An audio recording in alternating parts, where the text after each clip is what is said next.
Kamu merasa ditipu asuransi? Udah setor 10 tahun tapi kok duit nggak balik? Jangan-jangan saat ini ada di antara kalian yang sedang mengalami hal seperti ini, atau jadi ketakutan gara-gara dapat info yang lagi viral. Tapi jangan terbawa emosi dulu, karena hal ini disebabkan karena belum paham cara kerja asuransi. Yuk kita simak dulu penjelasannya. Kita harus tahu dulu tujuan beli asuransi untuk apa. Kalau beli asuransi untuk menabung, ini kurang tepat. Lebih tepat menabung di bank. Kalau tujuannya untuk investasi juga kurang tepat. Lebih baik investasi di saham atau yang lainnya. Tujuan beli asuransi yang tepat adalah sebagai proteksi terhadap risiko ketidakpastian yang akan menimbulkan biaya yang cukup besar di kemudian hari.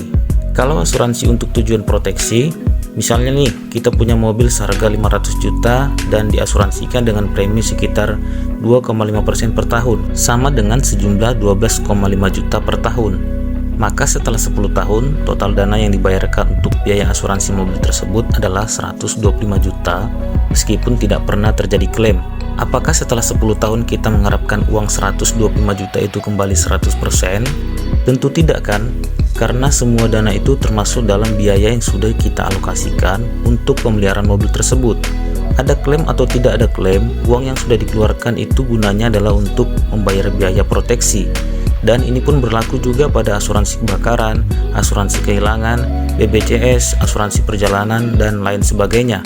Inilah cara kerja asuransi. Kita hanya perlu membayar sejumlah uang kecil saja, tapi apabila terjadi risiko, maka perusahaan asuransi yang akan mengganti semua biaya atas kerugian yang kita alami.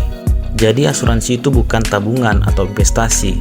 Kita harus pahami dulu bahwa asuransi itu bukan tabungan dan bukan juga investasi, meskipun ada unsur investasinya. Karena ada biaya-biaya yang harus dibayarkan seperti biaya asuransi, biaya administrasi, dan lain-lain.